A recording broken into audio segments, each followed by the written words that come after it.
Srimati N. Kritika Lakshmi, currently working as Associate Professor in Satyabama University, Chennai.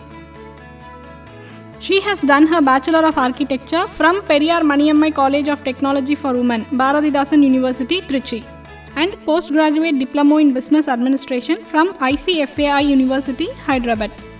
She has also done Master of Architecture in Building Management from Satyabama University, Chennai. She has been involving in developing and delivering lectures for undergraduates and postgraduate students using innovative teaching practices. She has attended several conferences and have made presentations in specialized subject area in architecture. Welcome to UGC lecture series for Bachelor of Architecture. This is on the subject building services. Now here we will be dealing with sanitary waste and sewerage system. This particular session, the topics we will be covering will be basic principles of sanitation, various systems of sewerage disposal, model bylaws for sanitation, planning guidelines of bathrooms and toilets. So, what is sanitation? What do you mean by sanitation? Basically is, it is by definition it generally refers to the provision of facilities and services for the safe disposal of human urine and feces from the building. So, this is the very basic definition, but it also inadequate sanitation is a major cause for disease to be spread worldwide.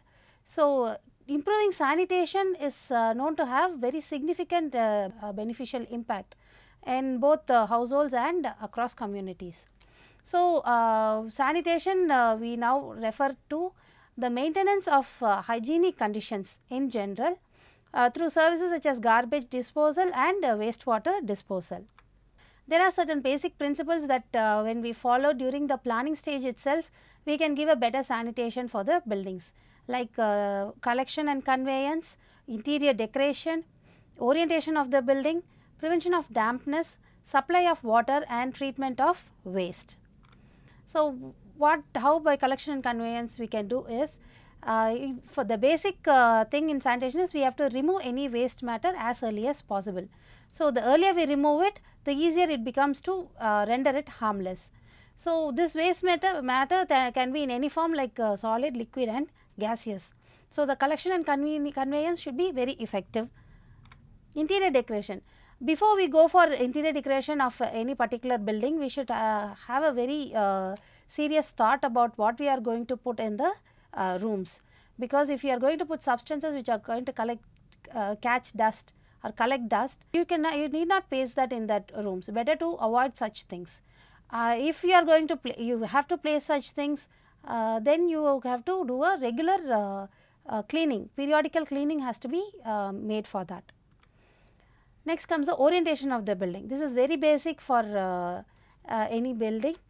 So, when we design the building itself, the orientation should be such that you achieve maximum natural lighting and ventilation to the building, depending on the existing condition of the place, because the local climate varies to each and every place. So, with respect to local climatic conditions, when we orient the building, you will have proper lighting and good circulation of fresh air, that is what we call ventilation. So, when we have these both, we have a healthy living conditions. Prevention of dampness. So, whatever the living conditions is, it has to be damp proof. So, because if the surroundings is going to be damp, there is always a possibility of harmful pathogens to develop, and that will lead to the deterioration of human health. So, you have to take care that there is no damp surroundings within the living area, and preventive measures should be taken that the building is damp free. So, when we are constructing the building itself, we have to use proper damp proof materials, so that the living conditions is very dry. And supply of water. Sufficient water should be available at all times, because scarcity of water only will lead to unhygienic conditions. When we go, before we start eating, we have to wash our hands, like after we use our water closets, we have to wash our hands. So, for each and everything abundant water should be there, so that you have a hygienic lifestyle. Then finally comes the treatment of waste, how we are going to treat the waste which is coming out of the building. So, it should be disposed only after treatment. You cannot directly dispose any waste directly to the environment. So, we call effluent which is coming from the sewage plant, it shall be disposed in the natural rivers or stream after they give the proper treatment. So, when we follow these basic principles, we can have the maximum sanitation and hygienic conditions for our community. Next comes the various systems of sewage disposal. So, what is basically sewage system disposal is, it is a system, it is a whole system with the various infrastructure, and it is the steps like collecting the sewage, treating it and disposable of sewage, all these things come into picture. So, to do this we have basically three sewerage systems. One is a separate system, second is a combined system, then we have a partially separate system. We will see all those things in detail coming now. The separate system, when we say separate system, we will have two sets of sewers, like in this picture if you see, you can see one is there for sewer pipe and the other is for the storm drain tunnel. So, when we have two different sets, the pipe sizes will go down. There are many advantages, like the load on the treatment unit is less. Natural water is not polluted. Natural water in the sense what we mean here is the stormwater drain that is coming, that is separate. So, that will directly we can lead it together, natural rivers and streams. So, that will not be polluted because the sewage water and this is separate. So, because we are separating this water need not be treated again, the storm water is not needed to be treated. So, the treatment plant is also load is also less, and the sewers also relatively is going to be small in size. So, this is very economical when you consider the pumping of the sewage and the treatment of the sewage. When we come to the disadvantages, the cleaning of sewers is difficult because the sewer size is going to be very small, and so the maintenance cost is going to be high, and self cleansing velocity is not achieved because of the smaller size. And when we say two sets of sewers, then you have to have two sets of pipes and everything, laying everything is going to cost, so it is going to be costly. And this stormwater drain particularly, only during the monsoons will be the water will be flowing in this pipe. So, the other time this other periods this particular stormwater drain might be like a dump area for garbage and all those things. So, these are some disadvantages in this separate system. Now, coming to the combined system, this is only one sewer is there and both the sewage water and the storm water is led into this one pipe itself. So, if you see here from here you have the sewage and from the storm water runoff. So, everything is combined and then it is taken to the treatment plant, and from the treatment plant it goes to the, and then it is let out to the river. So, what happens is in this particular system, since both the things are in one particular sewer, the size will be very large. When the size is large, it is easy to clean. So, maintenance cost will be reasonable, and stormwater will reduce the dilution strength, that is another advantage, and it is economical because you have only one set of sewers. When you come to the disadvantages, since the storm water is also coming along with this, so we have to consider the monsoon times when there is going to be heavy rains. If the sewer cannot take up this thing, it is going to be a huge load on the treatment plant, and it might overflow also during extraordinary heavy storms, and it gets stilted easily because the self cleansing is dependent on the storm water runoff. That is only happening during the monsoon period. So, the other dry seasons the sewer line may be foul during the dry weather, and since both the things are coming in one line, the load on the treatment plant is more, that will increase. The sewer size will be more. So, we have to have large diameter pipes and for too much of length. And this storm water, when it is directly led to the natural streams, it is not polluted. Now, when it is mixed with this, there is every chance that it is the chance of getting polluted. So, when we consider the pumping of the sewage and treatment of sewage, this system might prove to be uneconomical. Then comes the partially separate system. This is similar to the previous combined system, but there is only one difference here. So, it comes, the sewage comes from the buildings and the stormwater comes, both the things come in one pipe, but there is an overflow option given here. So, normally this will be going to the one pipe and it will go to the treatment plant, led to the thing.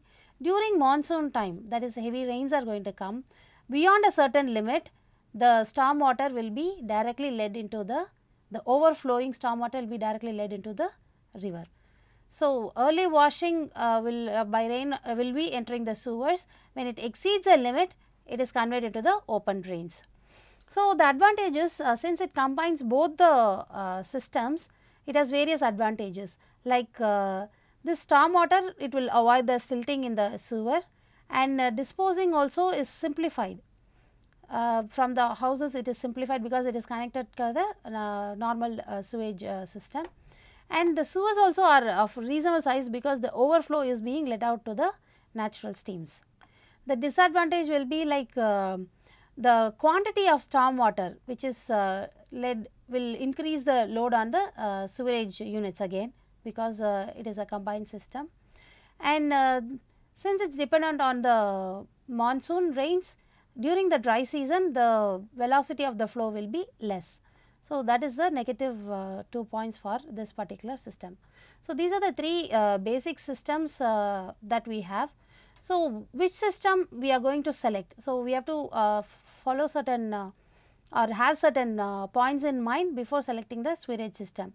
Like, to sum up, when we are laying two sets of pipes, it is difficult in congested areas because you need space to lay two pipes, and laying two pipes is also costly because the material cost and labor cost will go high.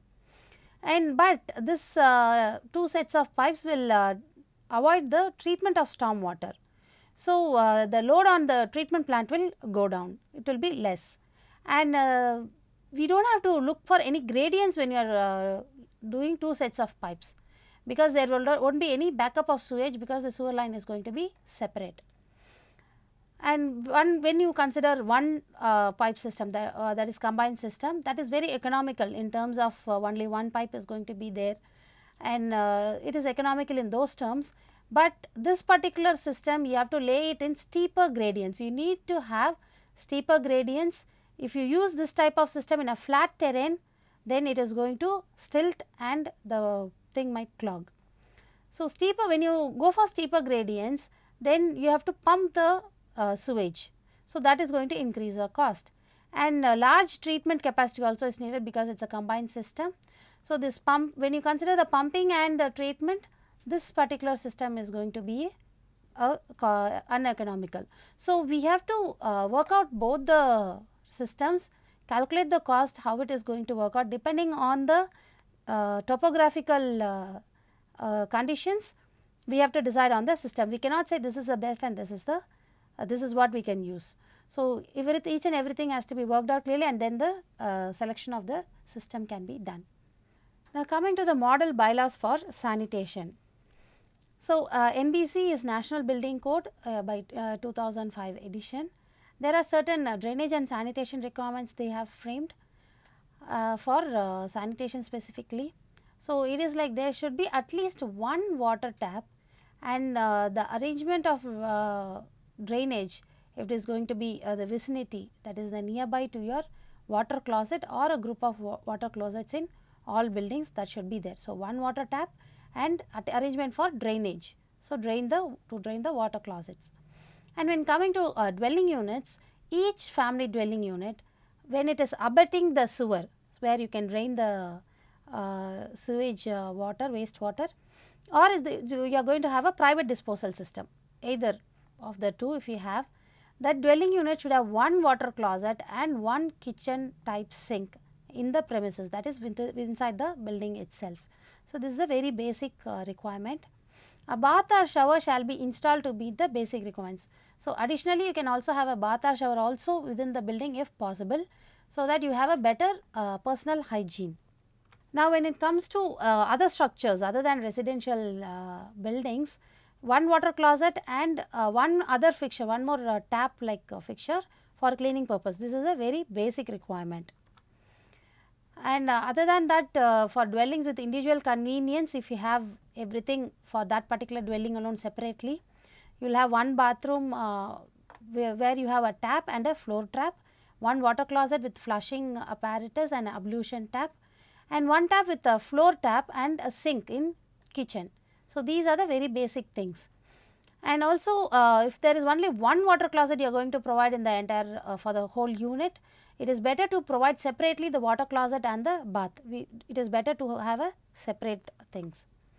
When you have when there is without individual convenience, where the bathrooms and toilets are going to be common, there one water tap with a floor tap is needed and water closet with flushing is needed, and one bath for every 2 tenements, one bath with water tap and floor tap. For every 2 tenements you should have one bath. So, that is the requirement here. And other than residential, main requirement is drinking fountain should be provided for drinking purposes, that should not be installed in toilets. That is one basic thing. Then if it is the buildings are going to be where there is going to be exposure of skin contamination like poisonous or infectious material or irritating material, the wash basin should have a eye wash jet or an emergency shower should be located, which is accessible at all times. Any other buildings, individual toilets and pantry should be there for executives, meetings, seminar and conference room. It has to be separate. If food is going to be consumed indoors within the building, then water stations, that is drinking water fountains, has to be provided. Now, coming to the planning guidelines. When coming to planning guidelines, again we go with the National Building Code 2005. This National Building Code, they give the very minimum requirements. So, if we are giving this, then we are fulfilling the minimum requirements, and so it should be more than whatever it is prescribed here. So, when coming to the planning guidelines, the minimum requirement for floor area and the width of a bathroom. So, they have we saw like there will be water closet, bath and washing, and some places we separate the bath and the water closet. So, in that cases, what is the minimum width that is required for the bathroom and the floor area, minimum floor area. So, when you consider a water closet, bathing and hand washing, all the three is coming inside one bathroom, then you have to go for a 1.25 meter minimum width should be there, and the floor area should be 3 meters square. When you have only water closet and bathing, only 1 meter is the minimum width and 2.8 meters square will be the floor area. And when we are going to provide the bath and water closet separately, then for the bath alone it should be, the minimum width should be 1 meter. This minimum width will be on either one side of the room, and the floor area will be 1.5 meters square, and for water closet it is again 1 meter in width and 1.2 meters square. When you are going to do toilets for disabled persons, it should be 1.5 meter minimum width, because for the wheelchair access and all those things, and the floor area will be 2.25 meters square. So, this is the minimum area that you have to give when you are planning for the bathrooms. And the next thing is, now we looked at the width and the area. Now, coming to the height of the bathroom. So, any bathroom, toilet or water closet should not be less than 1.25 meter. So, the height should not be less than 1.25 meter, and this height is measured from the finished floor level to the lowest point in the ceiling. So, why we say lowest point in the ceiling? Because sometimes in the upper floor when you are giving toilets, they might sink the floor area, like the floor will be depressed in that area. So, sometimes there might be a lower height. So, the lowest point in the ceiling and the finished floor level, the measurement should be 2.15 meter. And when we are designing the bathroom or toilet, if it is containing a water closet, it should not open into kitchen or any cooking space. The door should not open directly into that. So, you have to the opening, we mean to say it can be a door, window, ventilator, fan light or any kind of opening. It should not open to any kitchen or cooking space. So, if the room is going, any room which is going to contain a water closet, it has to have a door which is completely closing the entrance to it. Then every bathroom or water closet, these are the other points. So, it has to be situated so that at least one of its walls should be open to the external air. So, the ventilator will be placed on that external wall and you have a better ventilation. And it should not be directly over or under any room, any other usable rooms. So, it can be under or over another water closet, another washing place, any other bath, or it can be a terrace. But if you have to plan it, so if your planning is such that you have to have a water closet over or under any room, then you should have a watertight floor for the bathroom. So, and the platform or seat whatever we are using for that floor should be watertight absorbent material only should be used. And the walls and partitions which is enclosing the bathroom or toilets, it should be finished with an impervious material to a height of at least 1 meter from the floor. So, impervious material we can say any glazing, tiled glazing or any other cladding of impervious material should be used to a height at least for 1 meter you have to do that. This will all help in the damp proof thing. So, by providing the MPVC flooring, sloping towards the drain with a suitable grade should be there. So, the drain of the toilet or the bathroom should be towards should have a suitable grade. So, it is all towards the drain and not towards the adjacent or adjoining room or veranda. And you should have a window or ventilator opening to a shaft or a open space. If you are going to have that, that area should not be less than 0.3 meter square and the side should not be less than 0.3 meter.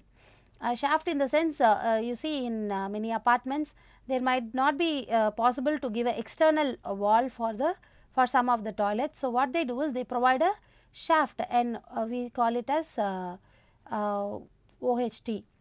So, we have a shaft which will be open to sky and the ventilators will be placed on those walls.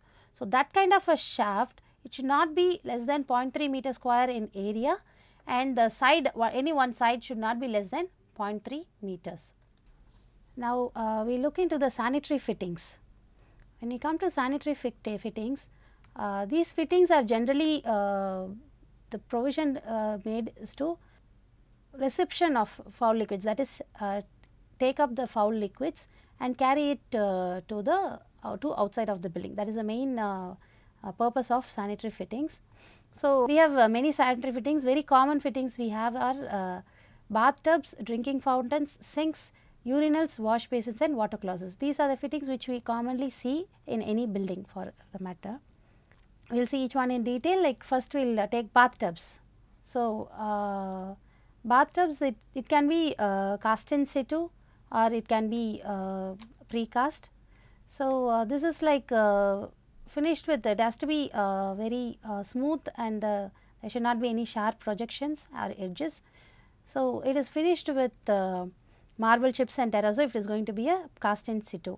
If it is precast, generally it will be your porcelain or glazed earthenware. So, it can also be made of cast iron, cement concrete or steel. We also have copper bathtub also.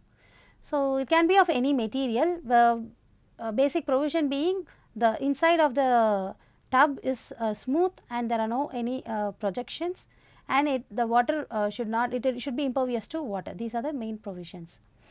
So, when you consider the bathtub, the sides of the bathtub, if you see, these sides can be parallel or it can be tapering towards the down. When it goes down, it can be tapering down. The main feature of this bathtub is the outlet pipe, the waste outlet and the overflow pipe. So, these both pipes will be attached together, like it will be linked. So, this is the overflow pipe, this black one is the overflow pipe and this is below that we have the waste outlet.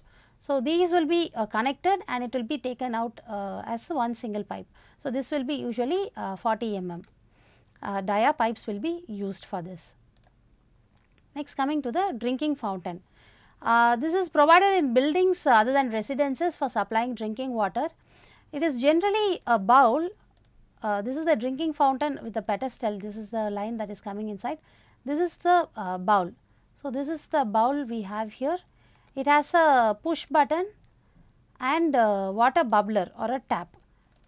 So, you can see here this is the push button, this is the bowl and this is the bubbler or the mouth guard from where the water is going to, or it can be a tap also from where the water will come out. So, what happens is when you push the button, the water will come out of the tap and after you consume it, so see this kid doing it, he pushes the button here and the water coming out of the spout or the tap, and after consuming also the rest of the water will fall into the basin itself.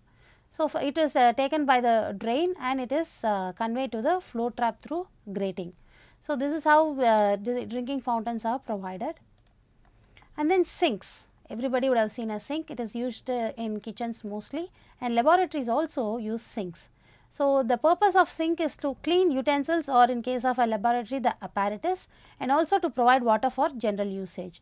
So, when you take sinks, it is generally rectangular in shape mostly, and it has a very flat bottom, and you see the edges all will be rounded in the sense the edges will be round or smooth, curvilinear for easy cleaning. Generally sinks initially it were made of glazed earthenware. Cast in situ also can be done.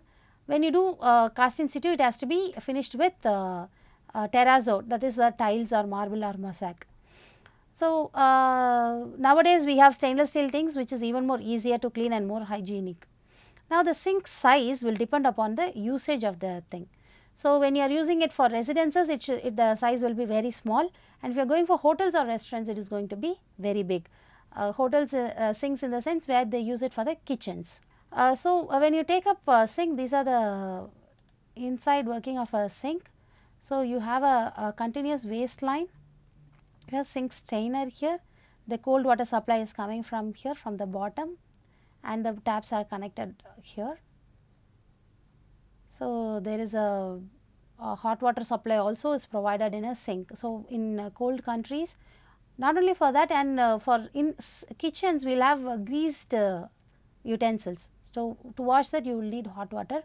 So, most generally nowadays people provide hot water as well as cold water connection to the sink, and sometimes it can be only cold water also.